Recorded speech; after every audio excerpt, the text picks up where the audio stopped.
Olá, queridos amigos, espectadores, sejam todos muito bem-vindos. Estamos novamente com uma palestra online na nossa casa virtual Luz Espírita, a nossa Cavile. Portanto, estamos nos seus lares, através do YouTube, através do Facebook. Aqui o Espiritismo nos convida a uma reflexão sobre as leis naturais e os valores espirituais a partir da nossa própria consciência, com lógica, com harmonia, com sabedoria e caridade. Que Jesus, nosso amigo de todas as horas, nos abençoe e nos fortaleça no seu imenso amor. Que possamos desfrutar mais uma vez da sua imensa paz e da proteção dos seus espíritos benfeitores espalhados pelo orbe e, portanto, aqui conosco neste momento. Então, seguindo o nosso roteiro pautado nos trabalhos sobre o comportamento humano, sobre o que fazemos, o que deixamos de fazer, nossas rotinas, nossos hábitos físicos, emocionais e sentimentais, e a necessidade de modificação em razão da prova que estamos passando, hoje faremos um pequeno ensaio sobre a nossa condição de cristão. Queridos amigos, vamos examinar o dever do cristão. Esta reflexão foi extraída do Livro dos Espíritos, do capítulo 12 das Perfeições Morais, especificamente sobre a questão 919, sobre o conhecimento de si mesmo. E também do capítulo 1, examinemos a nós mesmos, do livro Opinião Espírita de Chico Xavier com Emmanuel, que trata de comentar esta questão 919 do Livro dos Espíritos.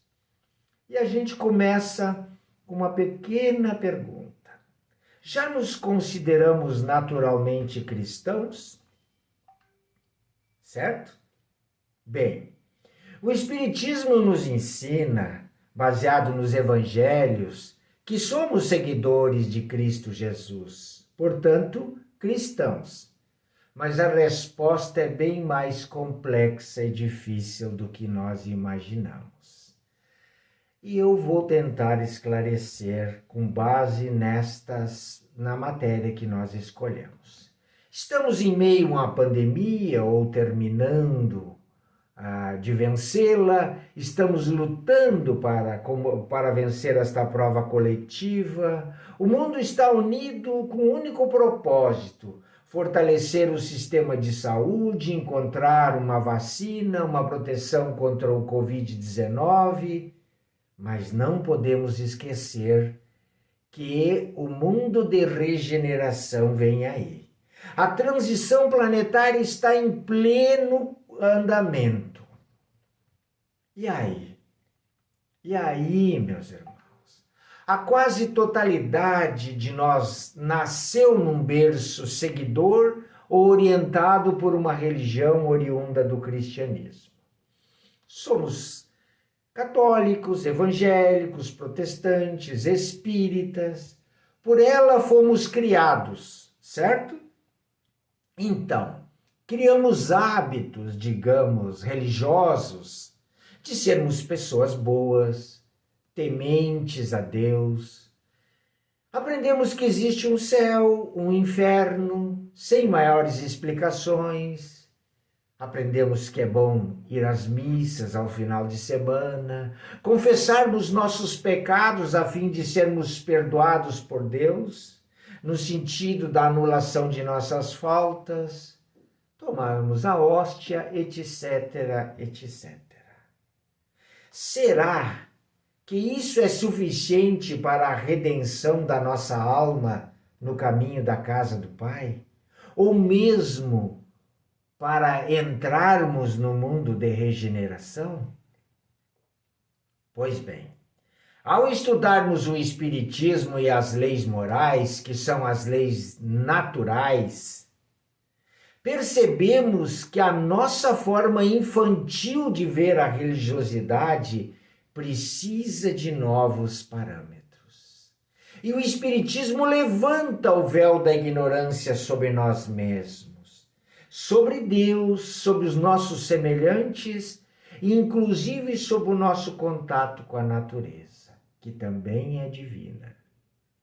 E aí, queridos amigos, é preciso que saiamos daquela expressão de Carl Gustav Jung, aquele psiquiatra, psicoterapeuta que fundou a psicologia analítica que todos nós ou conhecemos ou ouvimos falar, que fala que nós somos ainda crianças feridas sob o ponto de vista psicológico, que precisamos subir a uma condição de adultos saudáveis, que precisamos participar da construção de um mundo melhor, interagindo, conectando, participando da construção do mundo de regeneração mencionado por Kardec e outros espíritos de escola.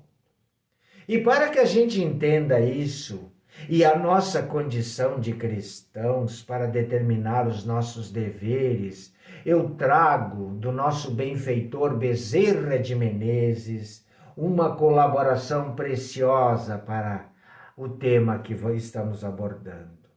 Retirado do livro Esculpindo o Próprio Destino, de André Luiz Ruiz, pelo Espírito Lúcius, a partir da página 479, o benfeitor assim se manifesta. Percebam. Aproximamo-nos do momento em que não será mais concedido à humanidade os indefiníveis adiamentos da colheita dos efeitos de suas atitudes. Guardadas as peculiaridades de povos, grupos civilizatórios, nações, gradualmente estará sendo substituída a misericórdia divina pela justiça na aferição dos nossos destinos, para que se atenuem os efeitos danosos das ações humanas sobre a terra.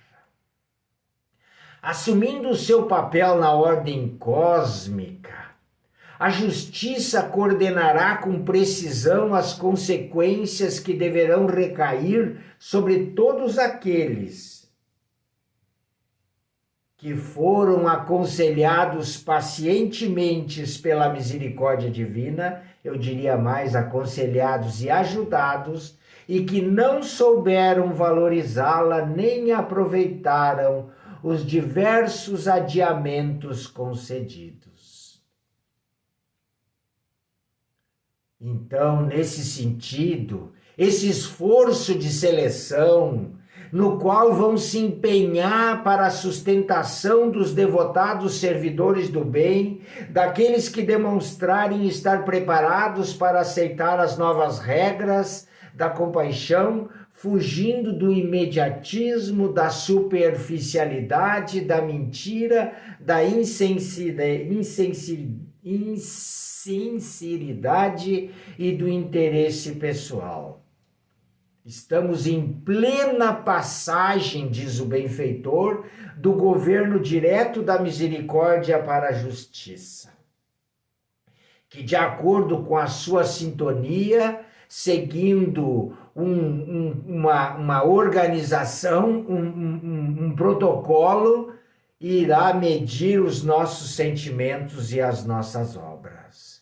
E aí o nosso benfeitor traz uma história maravilhosa que serve para nós entender perfeitamente o que ele quis dizer. Lembremos-nos de Noé e sua arca. Noé, aquele servidor fiel de Deus, que foi chamado para construir com seus esforços uma arca, onde todos que fossem chamados pudessem se proteger. Então, o que aconteceu? Noé já era um cidadão de uma idade avançada, pediu ajuda aos seus irmãos de caminhada. No entanto, nós não o ajudamos, ao contrário, além de não aceitar lhe dar qualquer ajuda, ainda o tratamos como excêntrico ou como um maluco. Mas a misericórdia divina ajudou Noé, mesmo com poucos recursos e praticamente sozinho, a concluir a sua arca. E encerrado o trabalho, mandou a misericórdia que todos fossem chamados, incluindo aqueles que não quiseram ajudar a construí-la e aqueles outros que ironizaram a construção. O que aconteceu? Somente os seus parentes, filhos, netos e noras e os animais, como a gente sabe da história, acabaram ingressando na arca. Depois de tudo preparado, a compaixão mandou que se fechasse a porta, lacrando e não abrindo mais. A partir daí as coisas corriam por conta da justiça. E a gente sabe. Quando a enchente bateu, correram os homens para o barco a fim de que fossem socorridos. No entanto, a justiça não autorizou a abertura da arca. Todos tiveram tempo para participar das modificações dos seus destinos. Uns, todavia, estavam muito ocupados com seus afazeres, outros contando os seus bens, outros gozando dos seus prazeres, outros furtando os seus semelhantes, outros seduzindo, usando os seus corpos como armas, outros se perdiam em frente de espelhos, outros gastavam suas vidas entre vícios variados, outros faziam da fé um instrumento de negócios, outros exploravam a violência, outros contavam moedas que juntavam, sem contar as lágrimas daqueles que foram ludibriados e nada possuíam. E aí eu pergunto, não é a imagem de hoje, meus irmãos? Não é a imagem de hoje? Pois bem, nos explica o benfeitor, a arca está tendo suas portas fechadas, a misericórdia que até agora atendeu com compaixão cada sofredor, fosse ele merecedor ou não das bênçãos que ofertava, está entregando o comando às mãos igualmente sábias da justiça. Que nós não nos queixemos de termos sido devidamente avisados. Doravante, em todos os quadrantes da terra haverá os efeitos da enchente depuradora da história de Noé. Se os acontecimentos já observados são preocupantes, eles não são nada diante daquilo que os homens poderão provocar se não houver uma modificação verdadeira do seu modo de sentir e de pensar. E eu vou contar um fato que aconteceu agora, nesse período em que eu estou fazendo este trabalho, que pode servir de exemplo para a nossa reflexão. O Corpo de Bombeiros da cidade onde eu habito recebeu um chamado para atender um morador de rua, tendo em vista que ele foi atacado por um enxame de abelhas. Chegando ao local, um dos bombeiros tinha dificuldade de colocar sua roupa de proteção, assodado que estava, para ser rápido para atender o morador. eis que surge um irmão e diz a seguinte frase para o bombeiro: por que tanta pressa? É só um morador de rua. Percebem? Percebem, gente, o nosso grau de insensibilidade para com o ser humano, o nosso irmão de caminhada? Então, fechada a porta, os que estiverem fora do critério vibratório vão estar vulneráveis aos efeitos nocivos de tudo quanto esteja previsto para aqueles que escolheram o caminho da indiferença e do mal. Cânceres se multiplicarão com a rapidez entre todos os povos, todas as classes sociais, obedecendo o grau de ligação com as forças inferiorizadas. Todos que se alimentam destas forças, dessas vibrações, serão desabastecidos de desarmonia, terão seus corpos e espíritos desarmonizados em doenças. E a gente sabe a consequência. Nesta altura da minha preleção, vocês poderiam dizer: bah, Jussi, por que não simplifica? O que quer dizer? Por que não torna mais fácil o que tu quer dizer? Gente amiga, porque vivemos até agora simplificando, reduzindo, incorporando, adaptando as verdades imutáveis ao nosso jeito de ser e viver, e olha onde chegamos. Lembra da nossa visão lúdica, da nossa religiosidade no início dessa exposição? Insuficiente. Resolveu nossas vidas, nos deu paz, felicidade, saúde, harmonia, nos fez encontrar Deus, senti-lo? Todos sabem que não. Ainda nos encontramos no lodo do fundo dos nossos defeitos. Precisamos mudar a forma de ver a vida, a nossa vida, a existência como um todo. Até agora ignoramos Jesus como caminho, verdade e vida. Fazemos pouco caso do Espiritismo, então chega de simplificar, não ajuda. Jesus mesmo disse em uma das suas parábolas: falo em parábolas porque vendo não enxergam, escutando não ouvem, muito menos compreendem. Então, gente, o objetivo desse estudo é refletir sobre o nosso modo de ser e de ouvir, no sentido de edificar o homem novo, apregoado no Evangelho. À medida que vamos aguçando o nosso olhar, a nossa audição sob a direção do Evangelho, vamos também nos libertando de nossos erros, nos tornando uma pessoa melhor. E qual a recompensa disso, Jussi? Transcende, meus amigos, a fragmentação de conceitos. Porque daí, compreendendo isso, já não se trata mais de crente não crente, espírita não espírita, comunista não comunista. Nós começamos a ver as coisas como elas são, pois o conhecimento da verdade nos libertará do erro. Também não precisamos procurar um guru, um mestre, um herói. Tudo está latente em nós. Por isso essa reflexão de hoje. Então, qual é o dever do cristão? O dever do cristão é se tornar cada vez melhor. Por isso, a reflexão é sobre a questão 919, conheça a si mesmo. Porque nela Santo Agostinho encontrou uma fórmula de se melhorar.